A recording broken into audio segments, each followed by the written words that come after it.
Hey everyone, welcome back to the channel. I'm Jennifer Williams with the Living in SC team here at Real Broker. Today, we're going to be discussing the 10 things you need to know about moving to Charlotte, North Carolina. Before we get into the video, if you're thinking about a move to Charlotte or any of the greater Charlotte area, please reach out to us at info@livinginsc.com or shoot us a text at the number listed below. We'd love to be a resource for you. Now that that formality is out of the way, let's dig into the video. Number 10, the weather.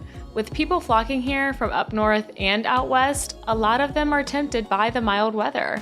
We have all 4 seasons, but none of them are so severe that you're gonna be digging your car out of 5 feet of snow or baking cookies on the sidewalk. Number 9, the light rail. The 26-station, 19-mile line extends from its northernmost point at the University of North Carolina at Charlotte through NODA, Uptown and South End, down South Boulevard to its southernmost point right outside of the Pineville city limits. The line carries over 27,000 passengers a day, and the average fare for an adult is only $2.20. Number 8, the inner versus outer loop. You're probably going to hear these terms a lot and it can get kind of confusing, so let me shed some light on it. Many people think that the smaller circle around Charlotte is the inner loop, while the larger circle around Charlotte is the outer loop. But those are actually 2 different interstates. The smaller circle around Charlotte is known as I-277, and the larger circle around Charlotte is known as I-485, and that consists of both the inner and outer loops. The main difference being the flow of traffic.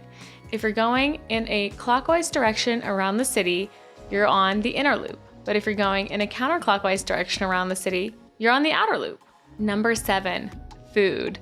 The Charlotte food scene has exploded in recent years. We've been attracting top-name chefs from culinary centers like New York and San Francisco to resettle here in the South.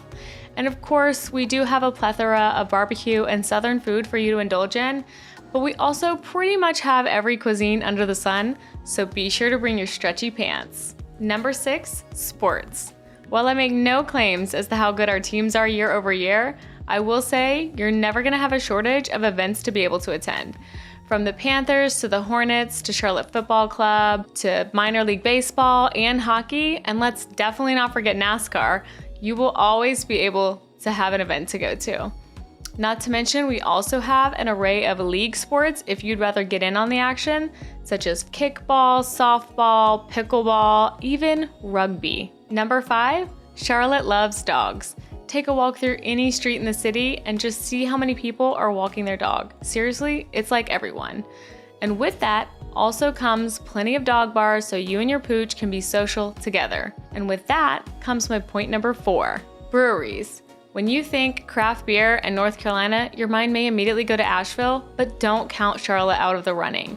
With over 50 breweries in the city, there is no shortage of local beer to be able to try. Number 3, our proximity to both the beach and the mountains. Within 2 hours, you can be in the mountains on a hike, and within 3.5 hours, you can be relaxing beachside. Very few cities in the country offer such ease and proximity to both environments, and it's something us Charlotteans take full advantage of. Number 2, why do we call it Uptown instead of downtown? Charlotte City Center has long been referred to as Uptown, but what makes it up? During Charlotte's settlement by the Europeans, trade and trans streets were built along trading pathways on the Catawba River that intersected at the top of a hill. Early colonists in the 1700s were reported to say when they were going into town that they were going up to town, which was eventually shortened to I'm going uptown. That moniker was used throughout the 1920s and kind of fell off until the 1970s when entrepreneur Jack Wood decided to start lobbying the city to get it to be called Uptown once again. The reason was because he wanted the city to seem more upscale and upbeat and to drive jobs towards the city center. And finally, without further ado, number 1, Charlotte is a small city with a big city feel. There's so much to do and see in the city that you're sure not to get bored, but it's also a very welcoming community as well. Charlotte is very much a city of transplants, and you're sure to find your tribe here in Charlotte. If you're looking to make a move here to Charlotte, please reach out. I would be so honored to be able to help you find your place here in Charlotte. Again, I'm Jennifer Williams with the Living in SC team here at Real Broker, and I hope you've enjoyed the video today. Be sure to subscribe to the channel for more Charlotte-related content, and we'll see you next time.